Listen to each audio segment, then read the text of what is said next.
Hello, तो कैसे हैं आप सब। तो आज की इस वीडियो में हम लोग देखने वाले हैं क्लास 10th का हिंदी व्याकरण बिल्कुल आसान भाषा में।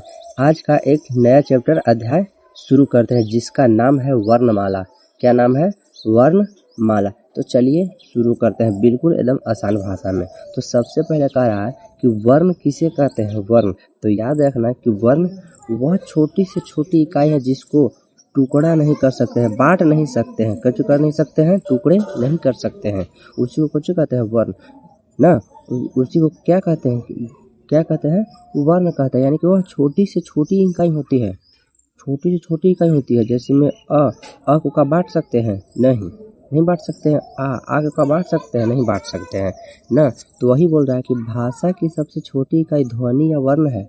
क्या है? ध्वनि या वर्ण है, जिसका खंड या टुकड़ा नहीं किया जा सकता, उसी को तो कहते हैं वर्ण। उसी को क्या कहते हैं? वर्ण। जैसे में अ आ ई क ख ना इत्यादि, इसी को कुछ बोलते हैं? वर्ण बोलते हैं।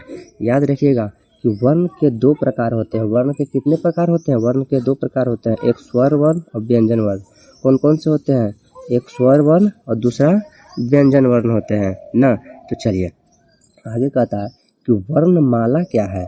वर्णमाला ना, तो वर्णमाला देखो, वर्ण तो है वर्ण उस मूलधन के जिसका खंड टुकड़ा नहीं किया जा सकता है। जैसे माला, तो माला समूह में आता है ना। माला क्या आता है? समूह में आता है। तो यानी कि कह सकते हैं कि वर्णों के समूह को क्या कहते हैं? वर्णमाला कहते हैं। क्या कहते हैं?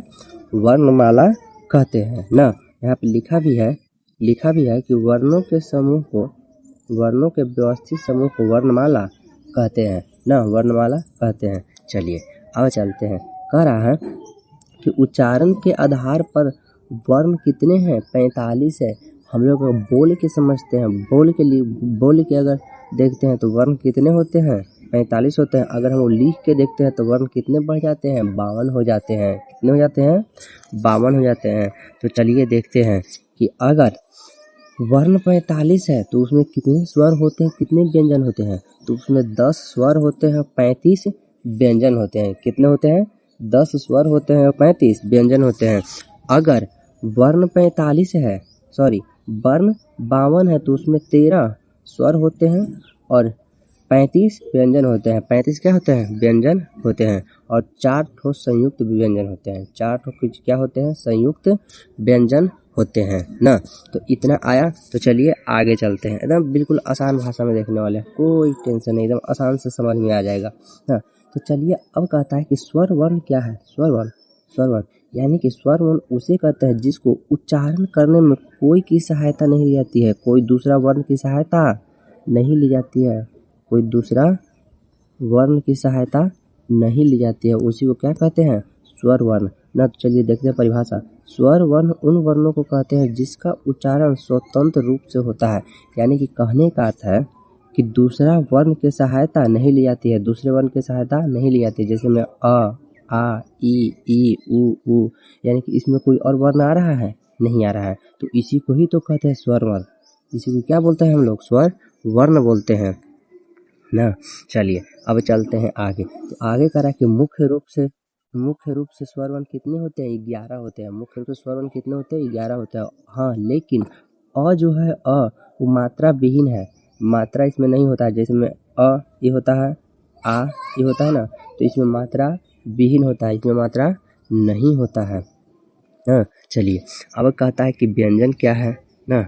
व्यंजन अब कहता है कि व्यंजन वर्ण क्या है, व्यंजन है क्या ना। तो चलिए देखते हैं।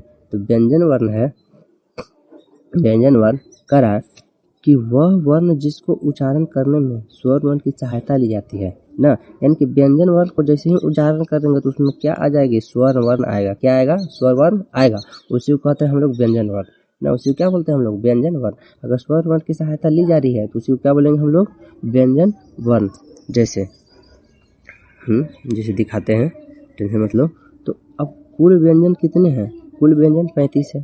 तो जिसमें 2 आगत व्यंजन है, ज और फ।